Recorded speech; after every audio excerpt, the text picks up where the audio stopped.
Seterusnya ialah keuangan.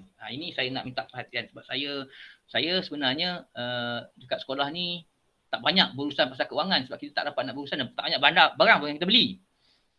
Tak banyak barang pun yang kita beli setakat ini. Jadi ini kalau keuangan ni banyak akan berurusan dengan PT Noli lah. Akan berurusan dengan PT Noli. Jadi saya minta juga PT Noli kita selaraskan apa yang saya bentangkan ni. Jadi PT Noli tolong beri perhatian. Dan cikgu-cikgu juga. Semua cikgu. Sebenarnya bukan PT Noli saja. Bukan AKP saja. Semua orang kena tahu. Kena beri perhatian. Kerana saya telah menggariskan berkaitan dengan keuangan. Saya bukan kerana saya pandai sangat, tidak, tapi pertama saya study. Yang kedua memang pun saya kalau ikutkan saya ni belajar dulu di universiti ke di mana ke semua berkaitan dengan akaun. Kewangan saya, jurusan saya ijazah sarjana muda perakaunan dengan kepujian. Jadi saya berkaitan benda ni memang saya ambil tahu bila dalam bidang saya. Sebab tu kita kalau macam orang bahasa lah, macam Puan Arifah tu, dia salah sebut bahasa sikit, dia betulkan. Baguslah maksudnya. Dia prihatin bila kita betulkan. Sebab dia cikgu bahasa. Tapi betul cara berhemah lah. Macam saya dalam bidang ini, kalau sebut menyentuh soal ni, saya tahu. Dan saya pun pernah bekerja, ada pengalaman. Pernah bekerja di Sirin sebelum saya jadi cikgu. Saya pernah bekerja di Sirin 1 tahun. Saya bekerja sebagai penyelia untuk satu program peruntukan untuk bahagian pembayaran. Saya menjaga projek R&D yang pertama. R&D tahu, Research and Development. Saya jaga projek 5.06 juta. Masa tu, saya jaga peruntukan. Semua pegawai besar ke, pegawai kecil ke, nak buat belanja, dia akan jumpa saya. Saya uruskan. Jadi saya tahu semua polisi dari segi pembayaran. Hanya mungkin ada sedikit perubahan pada masa sekarang. Saya kena study sikit. Saya dah study pun. Saya kena study. Sebab tu dia kata, kalau part yang ini saya tahu. Sebab saya ada pengalaman lebih daripada 2 tahun. Sebab selepas itu saya ada kerja tempat lain lagi berkaitan dengan keuangan. Dua-dua di pegawai jabatan kerajaan. Saya pernah bekerja sebelum saya jadi cikgu. Dan saya pegang satu jawatan portfolio yang besar juga berkaitan dengan keuangan. Lepas saya tahu. Kemudian bila jadi fikir kokoh ialah fikir yang patut dan paling banyak tahu akan ada pengalaman berkaitan dengan menguruskan keuangan. Kerana dalam sekolah, fikir kokoh lah orang yang paling banyak duit peruntukan yang diberikan kepada dia. Banding dengan yang lain-lain. Fikir kokoh paling banyak. Kalau sekolah saya dulu, saya jaga sampai 30-40 ribu peruntukan daripada co-curriculum. Kita ada 4 akaun dulu. Sekarang tinggal 3 saya rasa kalau tak silap saya. Sekarang ni. Jadi fikir kokoh patut banyak. Saya pula fikir kokoh kebetulan pula hampir 10 tahun jadi fikir kokoh. Jadi saya dah tahu selok-belok lah. Berkaitan dengan pengurusan keuangan. Itu melalui pengalaman. Dan juga pendidikan yang saya belajar dan saya study masa ke masa. Sentiasa study. Walaupun saya tak jadi pengetua dulu pun saya selalu study. Tentang benda. Sebab itu bidang saya. Dan saya pun nak mengajar budak. Okey. Semua guru perlu tahu menjalankan tahu perjalanan keuangan bawah seliaan masing-masing. Hanya berkaitan dengan PCG. Semua guru. Siapa guru-guru semua ni? Tengok ni. Yang pertama. Dapat yang baru slide baru. Dapat tak feedback? Dapat. Okey. Yang pertama. Fikir pentadbiran. Ini orang yang perlu tahu. Fikir pentadbiran. Fikir co-curriculum, saya kata orang paling banyak duit dekat sekolah, peruntukan lah, bukan duit dia. Duit PCG. JKMP, Ketua Panitia, Penyelia PPKI. Ni 5 orang yang saya nampak lah. Kalau ada nanti tolong maklumkan lah. Siapa lagi yang ada peruntukan yang tak termasuk dalam kategori ini. Ni yang saya study, saya rasa macam ini je yang ada menjaga duit. Maksudnya dia diamanahkan untuk menjaga duit. Okey, saya tengok satu persatu. Tengok dulu. Fikir pentadbiran. Dia bukan menjaga, dia memantau. Fikir pentadbiran dia memantau sebab dia tak ada duit khusus yang dia jaga. Tapi dia pantau. Dia pantau siapa? Bawah akademik. Tapi itu bawah akademik. Kita tengok nanti, kita tengok seterusnya. Okey, seterusnya yang kedua, fikir curriculum. Dia ada BSS, BKK, satu lagi apa puan apa ni? Gas, saya dah lupa dah sebab saya dulu ada 4. Sekarang tinggal 3 kan? Sukan tahunan ke? Kalau tak silap. Kita ada BBTP Sukan Tahunan dan juga KOKO. BBTP dan KOKO, kemudian BSS kita ada BKK, BSS, BBTP Sukan Tahunan dan KOKO. Terus dari Sukan Tahunan dan KOKO Dulu bawah BBTP. Dulu dia ada Sukan Tahunan, dia ada BBTP, KOKO dia ada 4. Sekarang dah digabungkan satu, dia kurangkan. Nampak? Ya, betul. Dia jadi 3 sekarang ni. Tapi dia gabungkan jadi satu nama.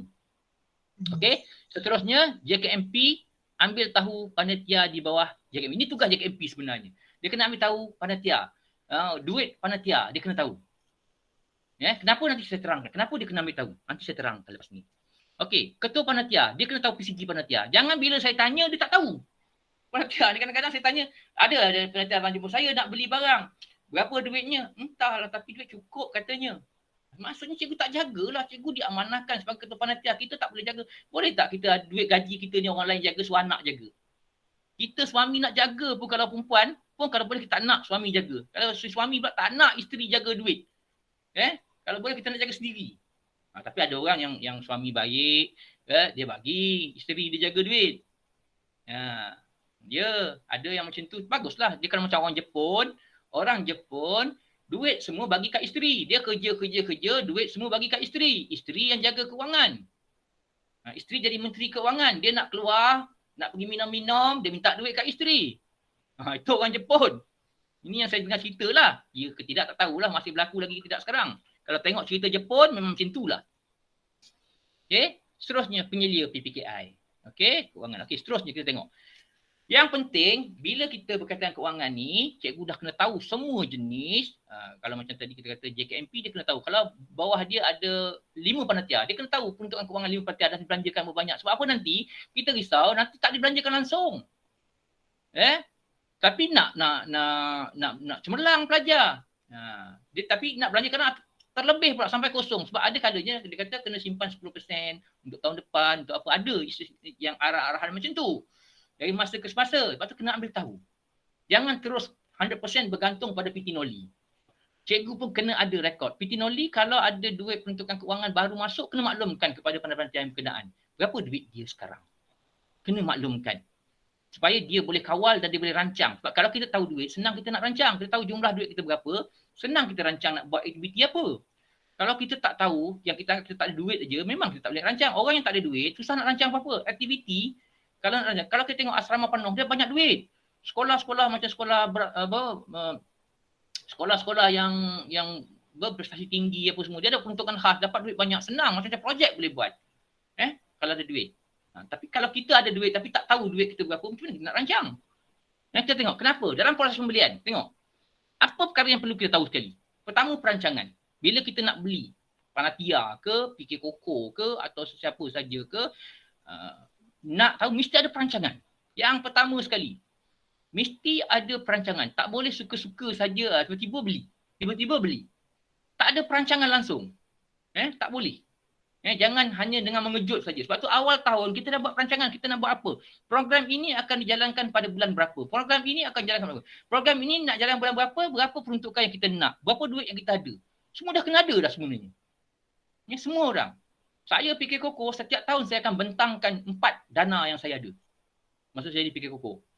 4 ini saya bentangkan selalu. Hari-hari saya bentangkan. Masa taklimat pertama. Bukan hari. Taklimat pertama. Setiap tahun maksudnya. Saya bentangkan. Ini saya peruntukan yang saya jangka dapat kadang-kadang. Kadang-kadang kata ini peruntukan yang dah confirm kita dapat. Ini peruntukan yang sepatutnya kita dapat. Daripada jumlah ini berapa kita nak belanjakan? Kemana kita nak belanjakan? Berapa baki akan tinggal pada waktu bulan ni. Jadi barulah nama perancangan. Bukan rasa-rasa nak belilah.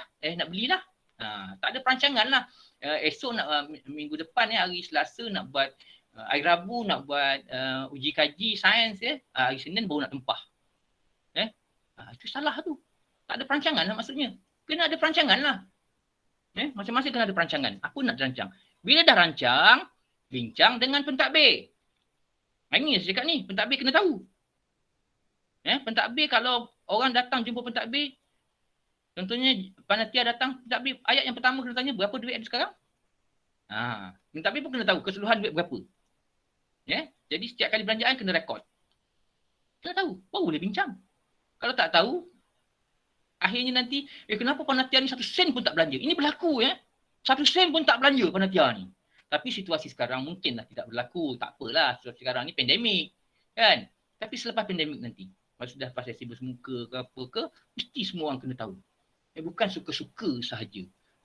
Perbincangan dengan pentadbir. Bincang dengan pentadbir apa nak buat, apa nak dirancangkan.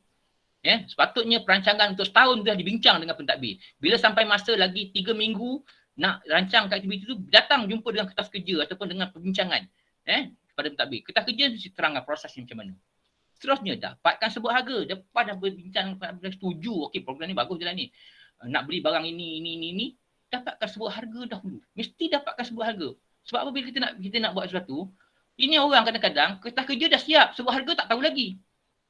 Bila dia rancang nak kertas kerja, dia kata nak belanja RM1,200. Tapi bila minta sebuah harga pada pemekal, rupa-rupanya RM2,000. Mana duit cukup? Sebab tu nak buat perancangan, kita kena ada sebuah harga. Kalau benda-benda yang kita nak beli ni, kita tahu dulu. Lepas kita dapatkan sebuah harga, kita pilih harga yang terbaik. Sebuah harga ni mesti 3. Lepas tu baru kita pilih harga yang terbaik. Kadang-kadang ada orang dia ambil harga yang mahal sikit sebab benda sama tapi bendanya jenama lain-lain.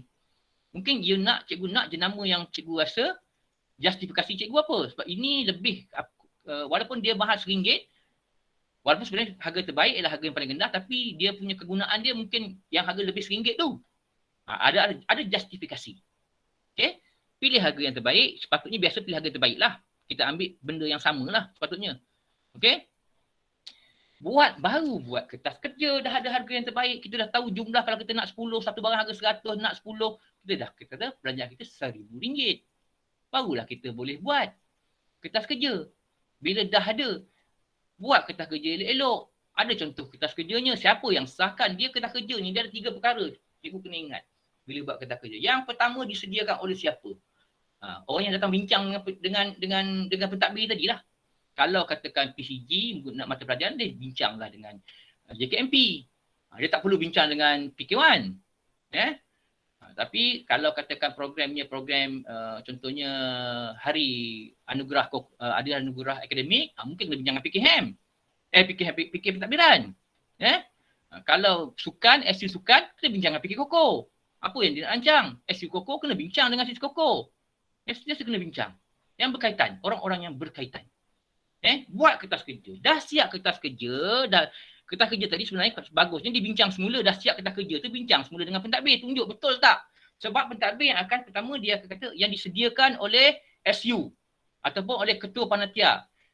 Disemak, orang yang kedua yang terlibat adalah disemak, contohnya ialah JKMP, disemak dan disahkan oleh JKMP.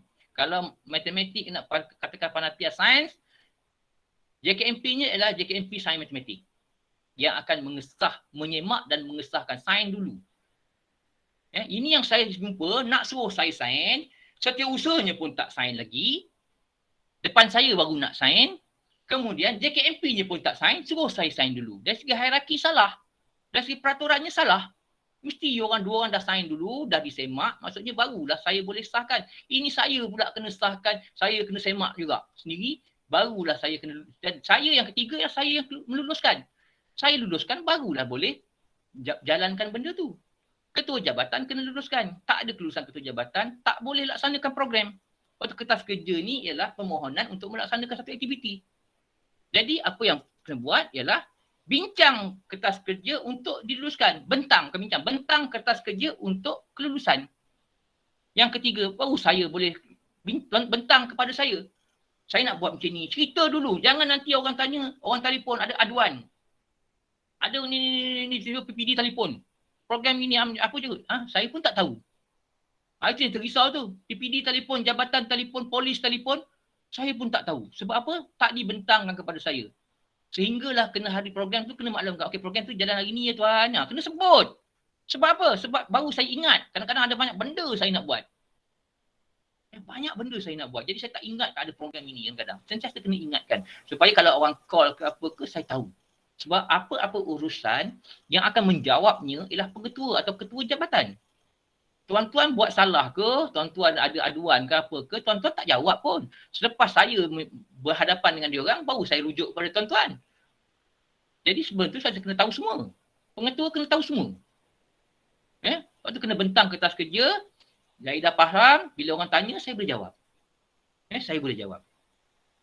Okey, seterusnya isi nota minta. Dah ada kertas kerja, dah lulus dah, baru isi nota minta. Ini nota minta, anda ada cerita pasal nota minta lepas ni. Ini nota minta jumpa kat saya, dah beli barang habis dah. Apa maksud nota minta? Kita tengok ayatnya, nota minta.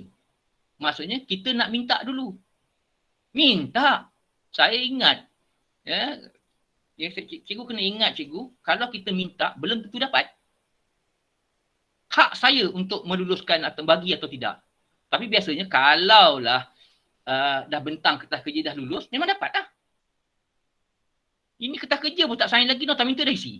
Contoh macam tu. Tak betul lah, prosedurnya tak betul. Kalau tuan-tuan, mungkin saya tak banyak benda sangat nak diingat, tuan-tuan datang isi nota minta nak minta saya sign, kertas kerjanya mana? Tunjuk kertas kerja ready. Ni, saya dah sign dulu ya. Baru saya ingat. Saya luluskan lah kertas kerjanya. Seperti yang dirancang. Kadang-kadang masa nota minta ni berlaku perubahan harga. Sepatutnya tak berlaku lah sebab kita dah minta sebuah harga kepada pembekal. Bila dah minta sebuah harga yang diberi sebuah harga itu akan diguna pakai. Itu sebenarnya yang berlaku. Tak boleh kata pembekal kata, harga dah naik lah, tak boleh lah pakai harga ni lagi. Tak boleh. Sebab dia telah memberikan makluman yang itulah harga yang sebenarnya.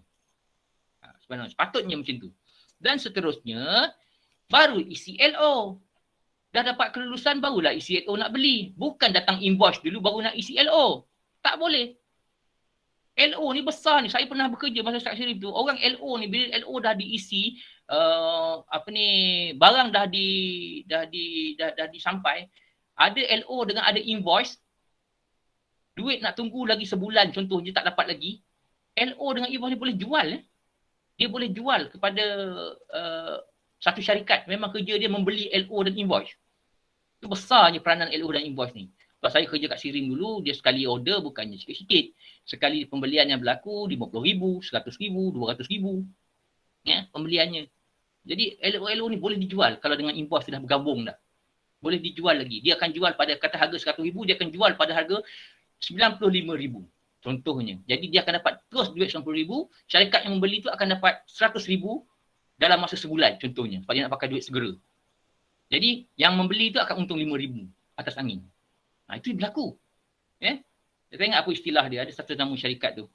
Memang kerja dia macam tu. Dia membeli LO dan invoice. Sebab LO kerajaan ni sangat laku. Ada nilai. Ada jaminan. Akan dibayar. Baru isi LO. Lepas isi LO, barulah buat pesanan sebenarnya. Tapi apa yang berlaku, pesanan barang dah sampai LO tak isi lagi. Salah. Baru buat pesanan. Baru dah, okey, sudah lulus. Datang hantar. Petang ni boleh hantar ke? Dia dah ready dah, anytime saja. Saya ingat saya baru bincang dengan Puan Des nak bincang pasal nak buat nak buat tempat gantung LCD tu. LCD. Saya baru bincang je, Puan Des sudah dapatkan maklumat. Okey, saya pasang ni hari Dah nak pasang dah. Benda tak lulus lagi. Saya kata jangan.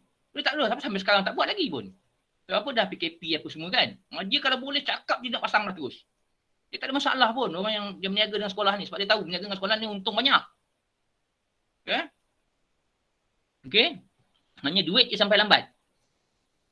Okey, baru buat pesanan. Lepas buat pesanan, barulah dihantar berserta dengan nota hantaran. Barang bila lepas buat pesanan, dia akan hantar. Bila dia hantar, dia akan bagi dengan nota hantaran.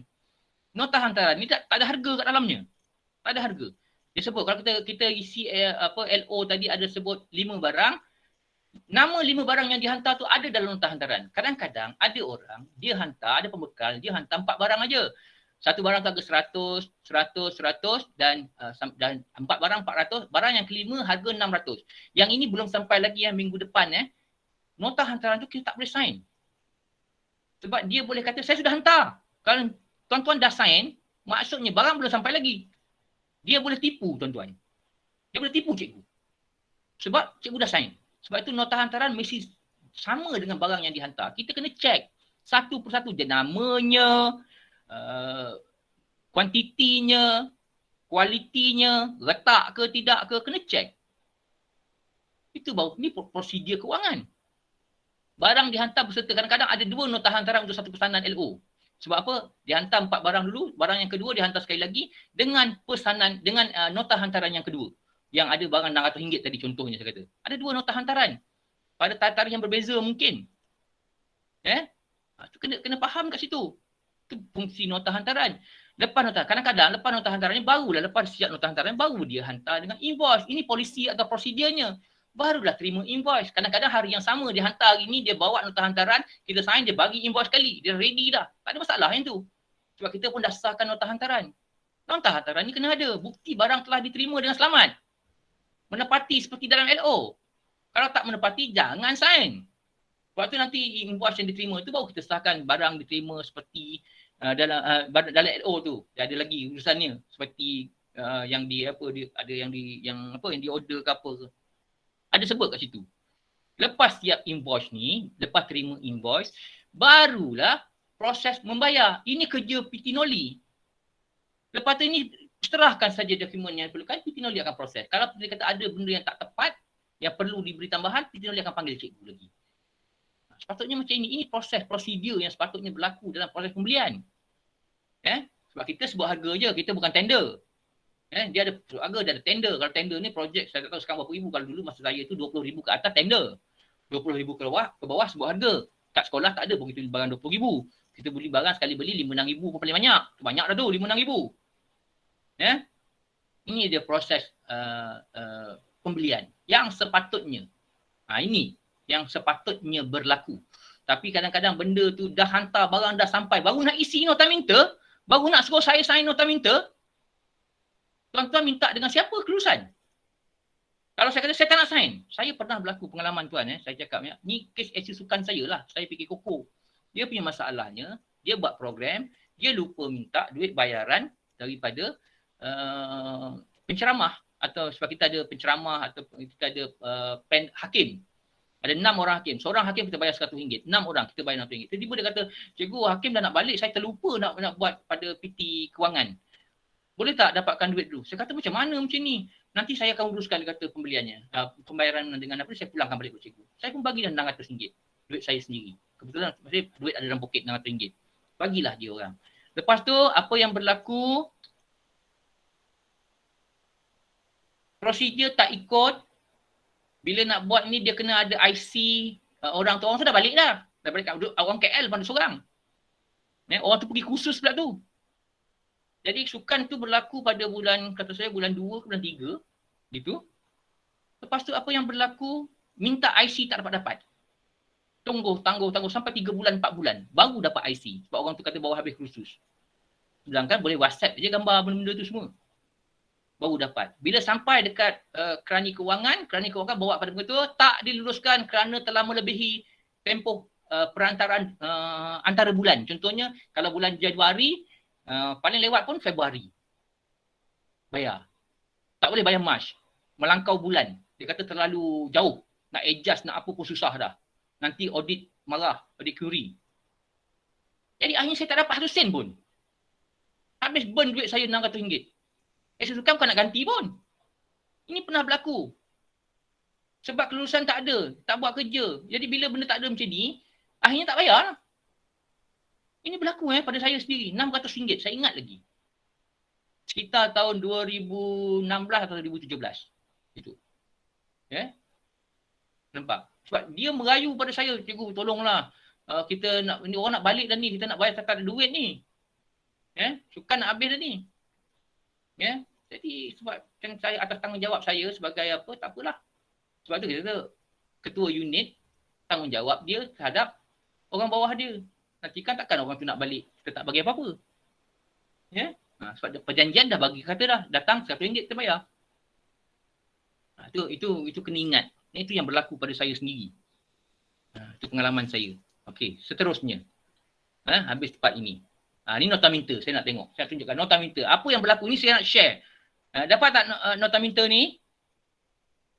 Cikgu nampak tak nota minta, gambar nota minta? Nampak. Okey, cikgu nampak yang silat merah tu? Nampak. Peruntukan dikenakan, tak isi apa-apa.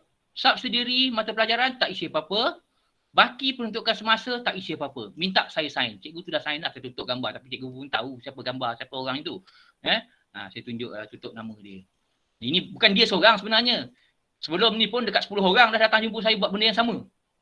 Tapi saya kata tak apalah, saya maafkan, saya terima. Sebab apa? Sebab kita tak ada taklimat lagi kewangan. Patut nota minta ni isinya proses ni tadilah. Semua tu baru, dah lengkap, semua baru saya sign. Yang macam mana dia katakan lengkap? Ini saya dapatkan maklumat ini dia.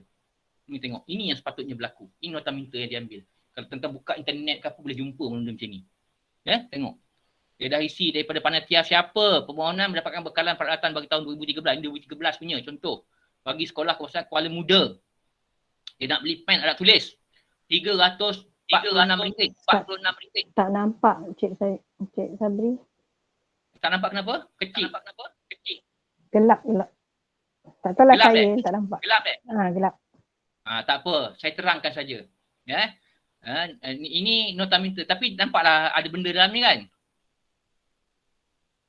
Biasalah, sebab tu kadang-kadang memang bila ni pun jelas tak apa. Saya terangkan nota minta. Yang nota minta sebelum ni nampak tak? Nampak. Tadi nampak. Sekarang dah nampak? Orang lain nampak, saya tak nampak. Orang lain nampak kot. Okey, tak apa. Saya tunjukkan sini. Peruntukan, dia tulis kalau peruntukan, dia teras. Dia sebut tu teras. Subsidi mata pelajaran matematik. Baki peruntukan 427.44 sen. Barang nota minta yang diisi totalnya RM346.60. Macam mana pengiraannya? Saya rasa yang ni saya harap nampak. Nampak tak ini peruntukan ni? Saya tunjukkan. Warna merah ni. Warna merah ni nampak tak? Nampak. Maksudnya dia kena nyatakan sebelum ini tak nyatakan yang RM77404 ni tak nampak ni. Ini dalam cikgu punya kawalan sendiri ataupun PT Noli yang ada, cikgu pun sepatutnya ada jumlah ni. Cikgu tahu. Nota minta ini cikgu akan tolakkan dengan jumlah baki yang ada, akan dapatlah baki 427.44 sen. Baki selepas ditolak dengan 34660 sen tadi tu, kita ada baki. Jadi saya nak tengok. Maksudnya saya tahu duit cukup. Bila baru saya boleh sign. Sebab ada kes berlaku, pernah berlaku. Dah selalu pun berlaku. Bila dah beli-beli barang, dah order. Dia ingat ke dia ada RM2,000. Rupanya dia hanya ada RM1,000. Dia order lah barang RM1,800. RM800 nak bayar kat mana cikgu? Nak cari duit mana? Mulalah merayu nak suruh gunakan duit LPBT ke duit apa, duit suar ke macam-macam benda lah nak gunakan. Jadi sebab cikgu sendiri tak kawal, cikgu tak tahu. Lepas tu kena tahu. Baru boleh kita rancang. Berapa duit kita baru kita boleh rancang, baru kita boleh beli. Contoh kat sini. Jadi dalam peruntukan dalam nota minta ni akan disebut baki peruntukan semasa selepas mengambil kira kita punya yang barang yang kita rancang nak beli. Jadi ada baki 427. Kemudian kalau kita nak beli lagi barang, ni yang kedua. Nampak tak yang ni? Dia nak beli carta sifar. RM300. Jadi sama juga teras matematik tadi. Dia RM427.44 ni ditolak dengan harga RM300. Jadi ada baki semasa RM127.44. Ni dia. Bila beli barang yang kedua, nota minta kedua, ada baki. Jadi kita tahu duit kita tinggal RM127. Lepas ni kalau nak rancang, RM127 kita boleh beli. Itu pun kalau tak turun disimpan baki. Ni kalau kata simpan baki RM100, RM27 boleh beli. Contoh macam tu. Inilah sepatutnya berlaku. Baru saya boleh sign. Saya sign, tiba-tiba duit tak cukup. Sebab saya nak sign, saya kena tahu duit cukup tak cukup. Cikgu dah mengesahkan. Cikgu sebagai orang yang membuat pesanan, cikgu dah sahkan duit cukup. Saya sign tak salah. Sebab apa? Cikgu kata cukup. Cikgu dah bukti yang cukup. Tapi kalau tak cukup, cikgu yang bertanggungjawab. Tak cukup duit. Sebab cikgu tak kawal. Cikgu tak rancang betul-betul. Itulah dia sepatutnya fungsi nota minta. Ini yang saya nak terangkan. Fungsi nota minta sepatutnya macam ni. Tapi apa yang berlaku sekarang ni, kosong je hantar. Macam cikgu, saya ambil contoh cikgu lah. Dia macam ni cikgu. Kita pernah berlaku cikgu. Ramai orang sekarang bankrupt cikgu. Semata-mata kerana sign borang kosong. Kita percaya dengan lawyer. Dia kata sign ni. Kita sign lah borang kosong. Akhirnya, contohnya nak pindah rumah pada anak kita. Kita boleh pindah rumah. Kita ada rumah. Kita boleh pindahkan kepada anak kita kalau kita nak, masa kita hidup ni, dia tak jadi harta pusaka lah. Jadi kita boleh pindahkan. Dia panggil atas dasar kasih sayang. Boleh pindah. Kalau kita dah mati dulu, jadi harta pusaka lah. Atas dasar kasih sayang. Jadi kita boleh pindah tanpa apa-apa bayaran. Tetapi kalau kita nak rumah nak pindah atas nama orang lain yang tak berkaitan dengan kita, yang tak ada dasar kasih sayang, rumah itu kena dibeli. Rumah kita harga RM500,000, kita sign borang kosong dengan lawyer. Lawyer pun kata saya beli rumah ni dengan harga RM10,000. Lawyer isi nama dia. Jangan kita nak isi nama anak kita tu atas dasar kasih sayang. Tapi sebab sign borang kosong, akhirnya rumah itu jatuhlah ke tangan lawyer. Ataupun kepada anak atau isteri lawyer. Ya? Jadi apa yang berlaku? Kita jadi bankrupt lah. Duit bodoh gitu je hilang. Sebab selalu sign borang kosong. Ini berlaku cikgu ya. Ini sangat selalu berlaku. Saya ada kawan cikgu, dia selalu sign cek kosong. Dia ada syarikat besar. Ini cerita tahun 70-an. 80-an gitulah, tahun 80-an. Kalau cikgu pernah tengok Great Wall dulu cikgu Great Wall. Sekarang dah runtuh pun Great Wall tu. Kalau cikgu orang Kelang cikgu pernah tengok Great Wall tu yang dekat stesen bas tu projek dia. Projek tu berapa juta cikgu dia punya projek. Tapi dia ada partner dia yang berbangsa India menguruskan kewangan. Dia menguruskan projek. Dia pasal buat bangunan dia terror. Tapi pasal kewangan dia tak reti. Dia urus bagi India ni buat. Kemudian apa yang berlaku cikgu, bila dapat payment daripada bangunan tu cikgu, masuk saja berapa juta, rakan kongsi dia pun, dia dah sign borang kosong, cek kosong, rakan kongsi dia pun ambil pindah atas nama dia, balik India. Dia sampai sekarang muflis.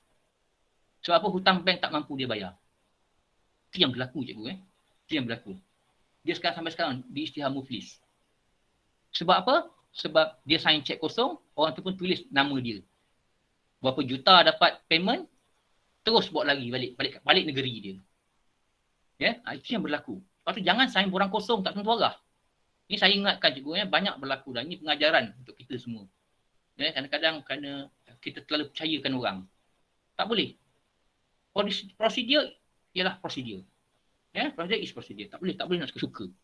Ikut peraturan.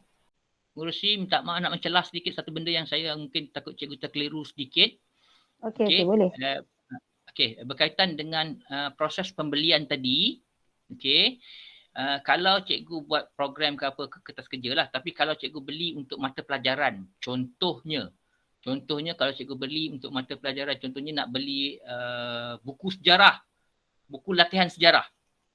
Untuk digunakan waktu PDPC. Contohlah. Ataupun cikgu nak beli bahan kimia untuk mata pelajaran kimia. Kan? Yang ini dia tak perlu kertas kerja kerana ini memang pembelian yang kita katakan rutin, tetapi perlu isi nota minta dan kena bincang kena maklumkan kepada JKMP untuk panitia. Untuk panitia saja. Yang lain-lain tak kena buat kertas kerja. Tapi kalau nak beli, contohnya kalau panitia pun katakan nak beli LCD untuk makmal dia, yang ni kena kertas kerja. Tapi kalau nak beli bahan PDPC yang pakai buang, pakai habis, yang itu sebab dia bukan jadi harta modal, yang itu tak perlu kertas kerja, hanya yang lain, jadi prosedur yang lain kena ikut. Maksudnya kena dapatkan dia punya quotation 3 tu kena dapat lah. Hanya dia tak perlu kertas kerja je. Dia terus kepada nota minta. Ikut yang lain, berbincang dengan JKMP, biar JKMP tahu, kemudian dia terus kepada nota minta. Itu saja. Sebab ada soalan yang tanya saya tadi. Jadi saya maklumkan, itu kalau untuk grup untuk panitia mata pelajaran, untuk yang barang yang kita kata pakai habis, untuk praktikal lah biasanya. Biasanya untuk praktikal ataupun untuk buku latihan. Sebab buku latihan ni pakai tahun depan dah tak sama dah. Mungkin dah dicoring ke, dah diconteng, dah bertulis ke, ataupun dianggapkan sebagai dah hapus lah maksudnya. Pakai tahun semasa je. Jadi itu saja tambahan saya.